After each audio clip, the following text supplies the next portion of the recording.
What it do? What's up, everybody? Welcome back to my channel. Your girl G. Appreciate you for tuning in. We're gonna talk about this episode of Love and Marriage Huntsville really fast. I know this video is probably gonna upload a little bit late, but it's literally been storming. So if y'all see it's kind of like low lit, it's because literally all my light is gone over here by this window. But I'm gonna keep it pushing, and we're gonna talk about this episode because I really want to get into this live about Maurice and Fox Soul, this damage control that ended up being just more damage for these two. So yeah, it's just so much going on over there in the Love and Marriage world. Love and Marriage Detroit is making my itch, like for real. And it's just too much. It's too much.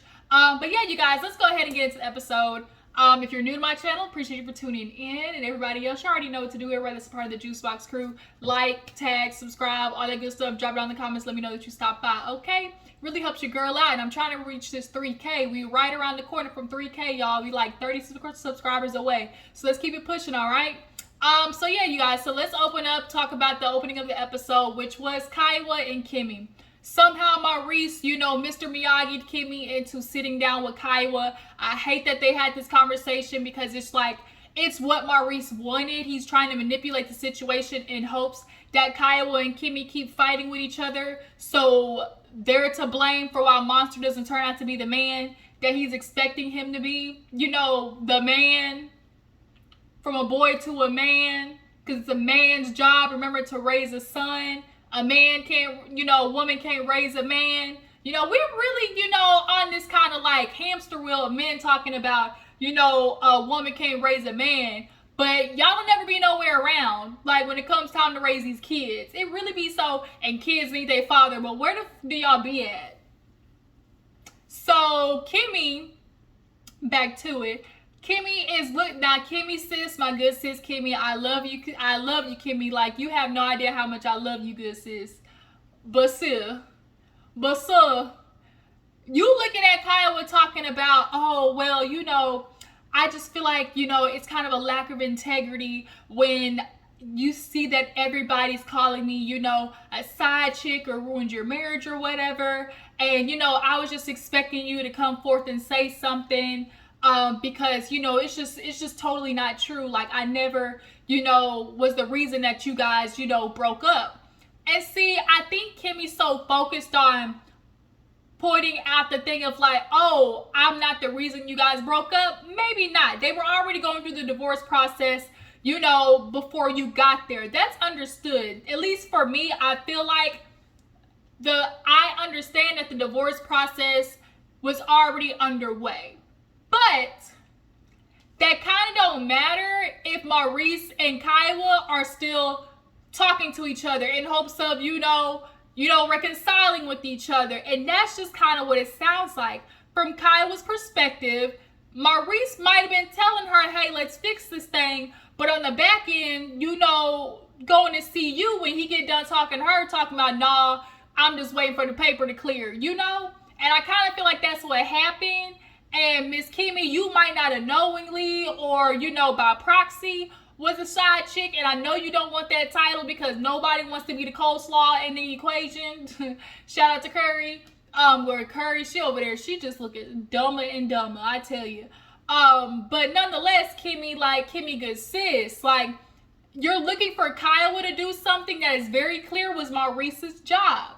Kiuwha was looking at Kimmi like, okay, I didn't know you felt that way. Like, you felt like it was my job or I was the one who said it. She was like, well, yeah, like, you didn't know they were calling me a side chick. And she was like, I mean, I just didn't know that you felt like I was, the one obligated to come forward and say that you weren't. Because the true thing, Kimmi, is it's not her job. The one person in the equation that's due to protect you is Maurice. And she literally said it. She was like, me and Maurice would be having conversations. And for him, it was, okay, I want to keep this here, keep this here, keep this here. And so that way, Monster, I guess, doesn't have a certain feeling when it comes to the relationship. But what it sounds like is you wanted to let Kimmi take the brunt of it because you didn't want your son looking at you like some two-timing ass daddy. That's what it seemed like to me, Maurice. You don't want your son questioning whether you made the decision not to work it out with your mom because you was out there tooting and booting it with Kimmi. That's what it really sounded like to me. And Kimmi, you keep taking this backseat to Maurice, and you're letting him get away with dumb shit, and I don't know why.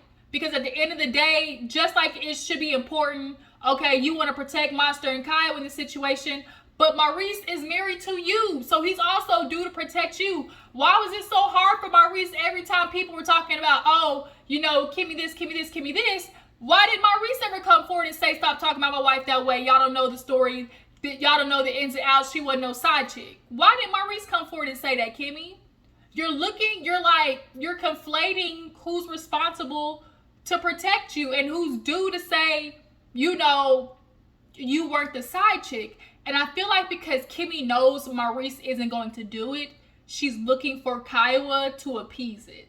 Like, you're looking for Kiuwha to do something that's Maurice's job, and that's not fair, Kimmi. Like, girl, I rock with you, sis. Like, I rock with you hella hard. But that's not right, Kimmi. That's not right. And I feel like just because deep down she knows she's not going to get it out of Maurice, she needs somebody to do it. So the only person left to do it is Kiuwha, but it's not Kiuwha's job. So Kimmi said, yeah, Maurice wanted it this way. He wanted to make sure Monster, you know, didn't feel like this. But, you know, at the end of the day, y'all worry about how Monster's seeing things. Well, Jalen, he's seeing things about his mom, and I'm sure it isn't nice, you know, talking about me being a side chick. Like, nobody wants to think that their mom was out here thotting and bopping in the streets. So she was like, you know, but, you know, I just did that because, you know, that's how Maurice wanted it. You know, I bit the bullet. And Kiuwha goes, okay. And Kimmi just looked at her like, that's it? Like, yes, bitch, that's it. That's all you're going to get from me. Because at the end of the day, I think Kiuwha has her feelings. She's not going to change it. This is going to have to be an agree to disagree situation.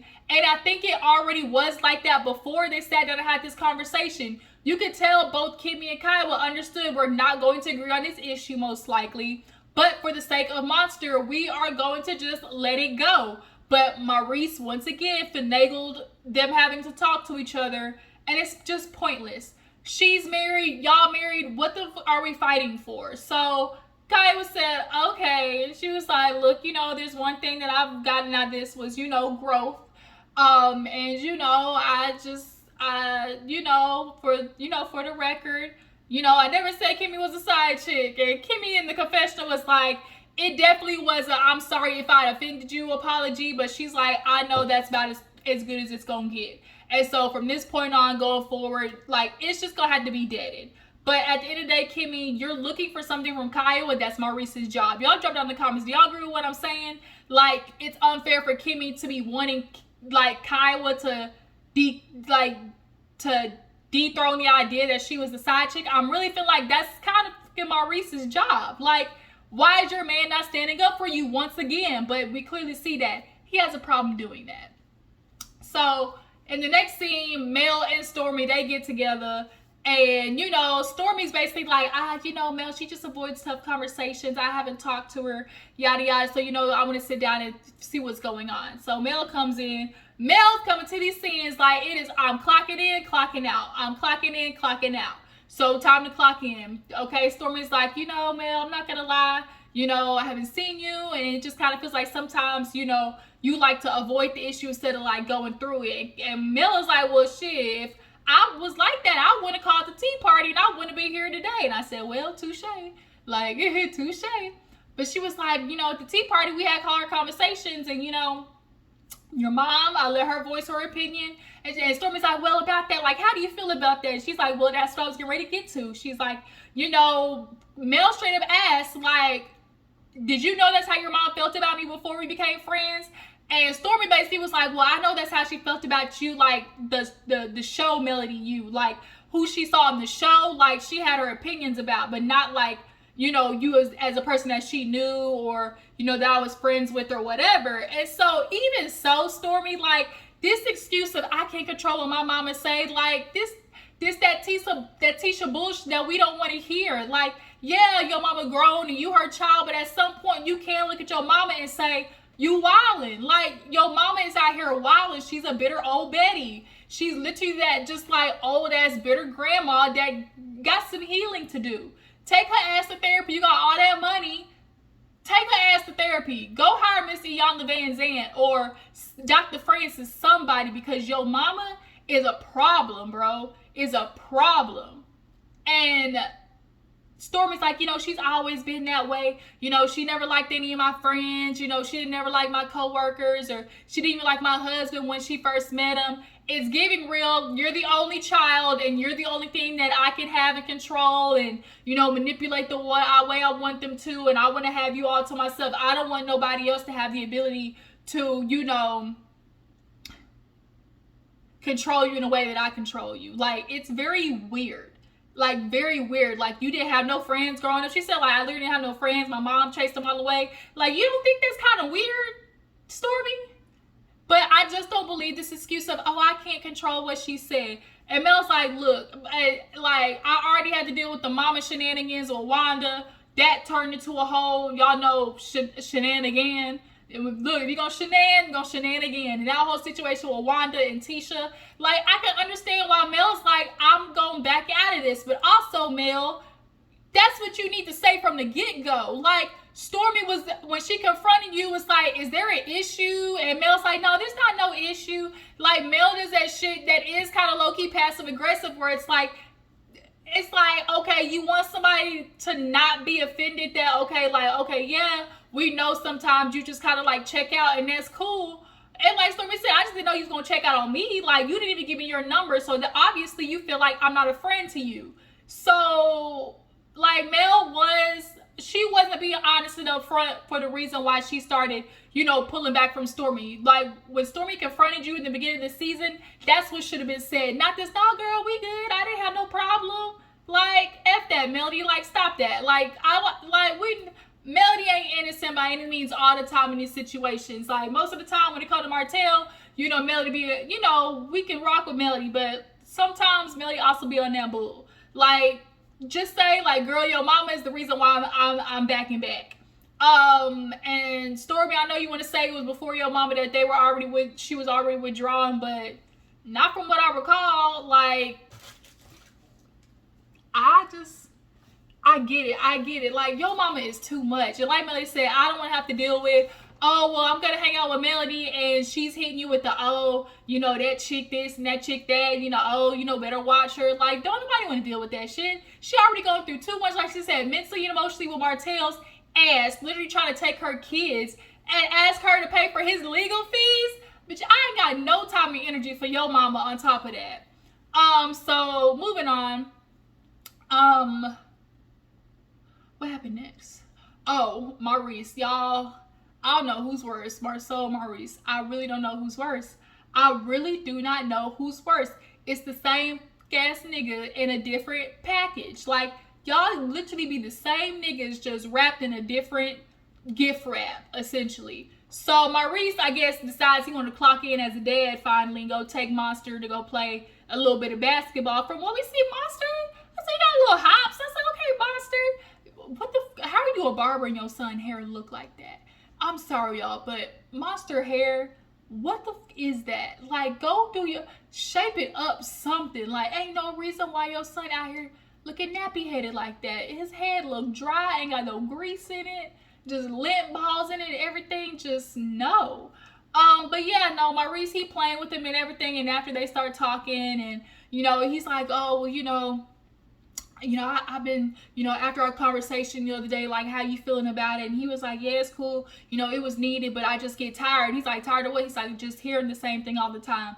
And Maurice's like, yeah, I know you get tired of me feeling like I lecture, but, you know, just like you get tired of hearing it, I get tired of saying it, you know? And the thing is, like, obviously him as a teenagers is rough. You know, I remember being a teenager. You're not going to do everything your parent tells you. But Monster, like, this is where, like, as you start getting, you have to understand, like, you got responsibilities. And yeah, you tired of hearing it, but, like, if you tired of hearing it, pick your shit up. Do the dishes. Rake the yard. Like, if you tired of them saying stuff. But I think what he's really tired of is hearing Maurice run his goddamn mouth all the time. That's really what it is. Maurice can't just say, oh, hey, go rake the grass. He's going to say, hey, go rake the grass, because it's teaching you responsibility and you're learning how to, you know, become a man. And, you know, raking the grass is going to teach you how to do discipline. Like, it's always like Maurice likes to hear himself talk. He feels like the more you say, the smarter you come up. But really, it's the opposite. Like, you and Marsau do that word salad where it's like you're trying to sound so philosophical and, you know, mentalist that, you know, that you've got so much enlightenment. But really, the more you talk, you just kind of reveal how dumb you are. Like, that's really all it is. But he was like, yeah, I know you get tired of me lecturing, but you know, it's just because I just see so much in you, and I really just want you to tap into that, you know. And so he was like, and then also, you know, he started saying some shit. I said, I guess he went to bed thinking about what the Kimmi and Kiuwha was saying, because he's like, yeah, you know, as a parent, you know, I'm gonna learn too, you know, my parenting style and maybe the way I approach things, you know, I gotta, you know, adjust to, you know, work for it better to you. I said, oh, huh. Wonder where that idea started to kick in. I think in the moment, what is so annoying, in that moment, the conversation that they were having with all of them, Maurice didn't just want to back down and say, you know what? We all got to do better, and it starts with me. Because that's the boy. That's the son. And to raise him to be a man, as y'all like to say, it takes a man to do so. So the fact that you keep looking at Kimmi and Kiuwha for the responsibility of shit is asinine. But for him to say that, I wonder, like, he probably thinking back like, damn, I said I spend time with my son, you know, when I pick him up from school. That shit don't sound good or look good, you know, like, let me go do something with him. Like, it's all about looks. It's all about perception, especially with men like Maurice and Marceau. It's all about the optics of it all. We're going to see how much time he really do spend with Monster after this. I wonder if they're going to ask Kimmi and Kiuwha, has it improved ever since that conversation? But nonetheless, he basically tells him, like, you know, I'm going to try to do better with my parenting, and you know, you also gotta let me know too. You know, you like what you're thinking, and if you gotta say something. He's like, well, I do be thinking stuff, I just don't say it. You could tell Monster's a very inquisitive kid, and he just not saying shit. Like, it's clear that Maurice, you be yelling at him, you be doing too much, you talk out your ass. So he's not gonna want to say something. Also, kids have a fear. If I be honest, I'm really gonna hurt your motherfucking feelings. Like, let's be real. If kids was really truly honest about, you know, what they felt about their parents' parenting, a lot of y'all out here be walking around with y'all's chest caved in. I remember growing up all the time, my mom being like, you can say whatever. No, I don't believe nothing. And then my mom, she's like, you can always trust me. If you're out and at a party and you drink too much, or if you don't feel good, or you know you're not gonna make it back, you can always call me and I'll come get you. I wish I would. I wish I would have called my mama in high school telling her I drank too much, I can't make it home. You think I'd be here giving y'all this video right now? I would. I don't believe the parents when they say you can tell me anything. It's the energy. It's more about what you say. It's the energy of feeling like you're open to receiving it. And a lot of you parents don't have that. Y'all don't humble yourselves enough to just get on the level of the child so they feel like the energy is reciprocated. Because at the end of the day, all people want is respect. Respect me like I respect you. And a lot of times parents don't respect their children, especially in the Black community. And we know that. So I think Maurice, I think he's thinking about the optics of it all. I think he just, like, I think it took him having that conversation and really think about Kimmi and all that type of shit to be like, I need to do better. But is he doing better because he genuinely wants to, or is he doing better because, you know, it's all about the looks of it all? He said, oh, I'll start doing my stuff, you know, when I started getting my phone taken. And Maurice is basically saying at this point, you know, he doesn't want Maurice just to be doing, you know, it because he's just doing the bare minimum. I said, I wonder who do the bare minimum in y'all household. If Monster doing the bare minimum, I wonder where he get that from. Sounds like he might have got that from you. Because if we were to ask Kimmi if you do more than the bare minimum, what would she say, Maurice? Right. But nonetheless, you know, they had this conversation, and we just gonna see how, you know, the improvements going forward. If Monster's really gonna pick his shit up, do his laundry, wash the dishes, you know, he need to see you doing those things so he knows that's what a boy is supposed to do. But once again, we know Maurice don't believe in that shit, which is why we're in this issue in the first place. But nonetheless, you know, he said, oh, I know I work a lot, you know, but we're going to spend some more time together. Which means you know, Maurice, that you're slacking as a dad. You know that. you know that, but you just did not want to admit it, especially in the presence of Kimmi and Kiuwha and on camera, that your ass is slacking. But now you want to come back with your... It's so annoying when men know they want to be right and then don't want to admit it and then come back later after the shit done blew up. Like, it's so annoying. But moving on, we see, really quick, we'll talk about Courtney. Courtney went to his mama's house and, you know, just checked in with her, talking about how he's feeling, like, just a little bit weird about, you know, the whole Stormi situation. He's like, yeah, Stormi keep bringing up that she want another baby. And he's like, I just don't want one. And she's like, oh, you know, was it about, like, the surrogate situation or whatever? And he was like, you know, that, and just, you know, like, I just want to keep my family, you know. I think he has this idea in his mind that the more kids, the harder, like, he can't be a good dad to all those kids. And you can. Like, I think he just has his anxiety of, like, maybe spreading himself too thin or what, which is valid. Like, people who go out there and have a bunch of kids, I'm sorry, I just feel like it's irresponsible. I feel like it's selfish to have this idea of, like, oh, I want 10, 12, 11 kids. But the reality of you being able to truly give each of those kids the individual attention that they need and the emotional, you know, and mental connection that they need, it's just not humanly possible. I just don't believe it, because, like, life is exhausting. And it's not plausible to think the idea of you being able to give everything to each of your kids and have something to give yourself, especially if you have a partner who's not helping you and, like, feeding into you. Like, it just don't work that way. But nonetheless, you know, I think that in his mind, it's like, he's like, I just want to keep everything together. But she was like, well, do you think, like, you maybe, like, not having your dad in your life, or, you know, kind of goes into, you know, why you feel like you might not want more kids? And he was like, you know, she's like, I see you have such a good relationship with Chess, and I know that's because of how you felt growing up, you know.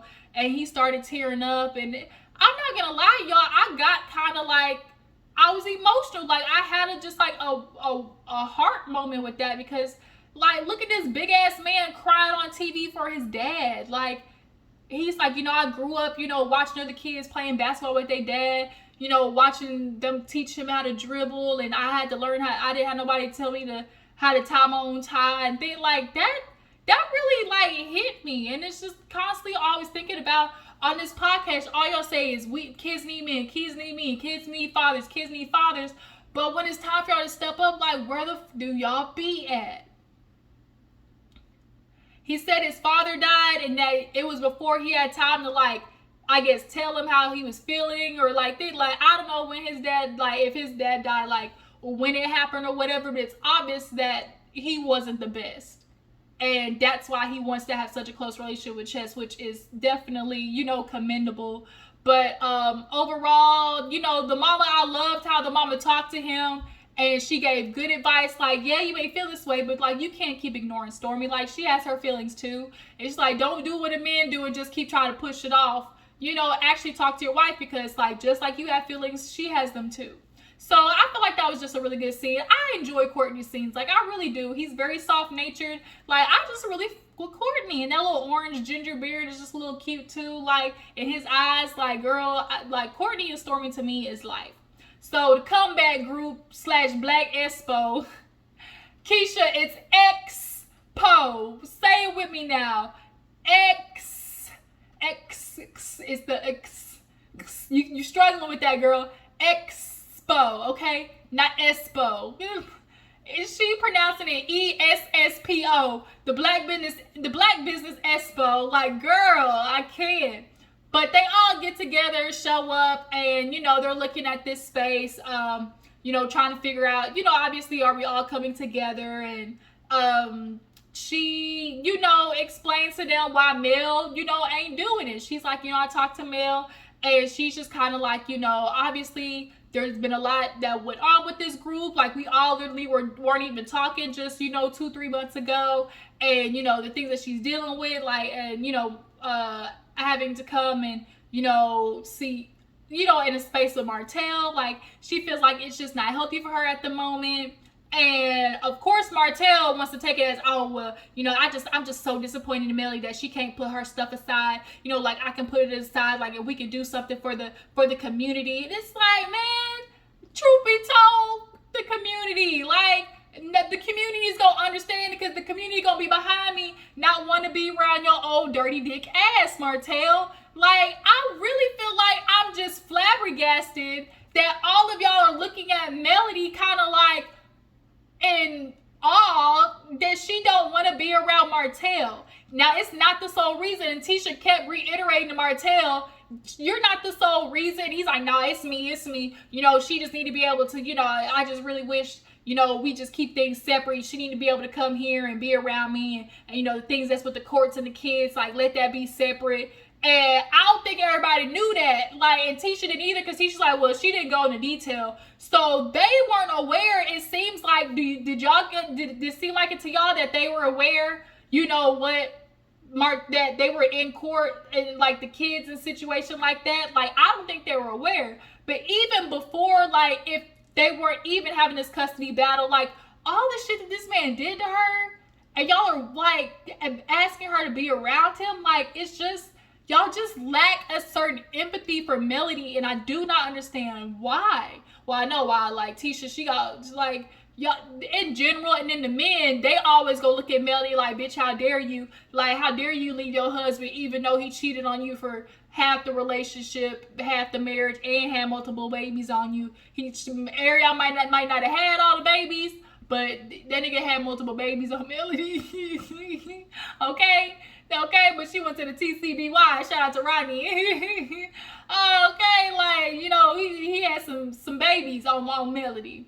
But Maurice is like, you know, I just want the spirit. You know, we had that magic, but we lost it. You know, it does no good to come in. But I get what Maurice is saying. It does no good just to go through the actions of the comeback group just because we want to be the comeback group versus, oh, we're going to do the comeback group because, like, we really feel like we can do this and move into the community that way. Martell was looking at Tisha's ass because in those jeans, pretty girl, pretty tight. Tell me, is there any more room for me in those jeans? Tisha had no room in those jeans, okay? Them hoes was tight. They might as well have been painted on her, okay? So, she was walking by, and Marsau was like, Martell, quit looking at my white ass. And he started laughing because he knew he was. Everybody was looking at Tisha's ass. It's like, you can't miss it. He was like, no, I'm just saying, she working out at the gym. You don't look like she been working out. She look better than you. And Stormi was like, yeah, it's okay. She's like, Martell, I'm not gonna lie, I be looking too. So they walk about, look around the space. They all are, you know, happy for what's to come. So it's the day of the Esspo, and everything is sort of kind of coming together, sort of kind of. You can tell this definitely was like a half-ass thing, and y'all really are looking for a money grab. Like, y'all really looking for a money grab, if you ask me. It's so obvious. They, you know, they showed them the flyer, and this had the comeback group on it, right? The comeback group. And so Marsau comes in just on 10. And he asked Tisha, well, did Stormi pay? And she was like, no, like, nobody in the group paid. Like, what? She's like, the chocolate, you know, the chocolate champagne didn't pay. And he was like, well, this is business, Tisha. And what it was, he saw the motherfucking balloons. And he asked, well, how much was that? And when she said $325, he said, it's time to recoup. So that's why his ass went over to Stormi talking about, Stormi, oh, yeah, you know, this looks nice. You know, everything is cool. You know, did we get that money from you? She's like, what money? He's like, the $100 for the booth. And she was like, sir, on the day of, don't do that, sir. Very low vibrational. It's giving low vibrational plate. Like, it really was. The way he did it, so smug. And she was like, Marsau, just so low vibrational. You want to come with me, ask me for $100 like that on the day of? Like, She said, not at the business expo. And she was talking back. He was like, Stormi, I didn't know you were like that. I.e., Stormi, I didn't know you was a woman with some mouth. I didn't know you was a woman who was going to stand up for herself and talk back. He said, oh, Stormi, I didn't know you was like that. You was like this. What that mean, Marsau? Because to me, I got from, oh, I didn't know you had mouth like that. You was a woman who talked back. Yes. I'm not Tisha. I think when niggas like Marsau, they get so used to manipulating and talking to their wife that way, they feel like they can do it to other people. No, you can't, and you can't. He called Tisha over there, Tisha, and she said, I'm not doing it. Before she went over there, I'm not doing it. And he called her over there, And Stormi's like, your husband come here talking about where your $100. Like, really? Tisha looks so uncomfortable. They already struggling to fit everybody. You know, Tisha was worried about, you know, nobody coming, clearly, which is why they were trying to get Mel. But, you know, the lady said everybody was coming in last minute and she didn't want to turn nobody away. Wrong. That's the last thing you want to do is tell somebody yes and then fuck up and then be like, you got to be like, my bad, because that's not good business either. And then Martell messy ass when Stormi came in and she was like, oh, you know, we're gonna add Stormi to the group. He's like, oh, to replace Melody. And she's like, no, like, it was to replace Melody. It's okay, Stormi. They are looking for somebody with business to try to give what they're doing a little bit of validity. It's obvious. But Stormi took up a whole ass corner, and now Tisha is, she was like, girl, you know, yeah, you know, this space. She was like, well, I mean, you didn't give me no dimensions. You didn't tell me how many vendors. You could tell they don't really think about each of the details. They really out here winging it because their main sole purpose is to profit. The way Marsau was acting is very obvious. They are looking for a profit of this situation, because why the hell are y'all trying to build a house, renovate a house that y'all staying in, and buy an apartment? The shit don't make sense. It don't make sense, like, at all. Y'all running thin out here finagling in businesses, a whole bunch of contracts and a whole bunch of construction that y'all don't even need to be doing. Like, the fuck? But yeah, you guys, that's where the episode ended. Stormi said, nah, I would never do business with Marsau. This nigga had his rabbit ass mind. But yeah, you guys, what y'all feel about this episode? Love and Marriage Huntsville in general. What y'all feel about the Blaque Business Expo? It's giving real scam. It's giving real scam. But I appreciate y'all for tuning in. Y'all make sure to follow me on Instagram and Twitter, and I'll catch you guys later.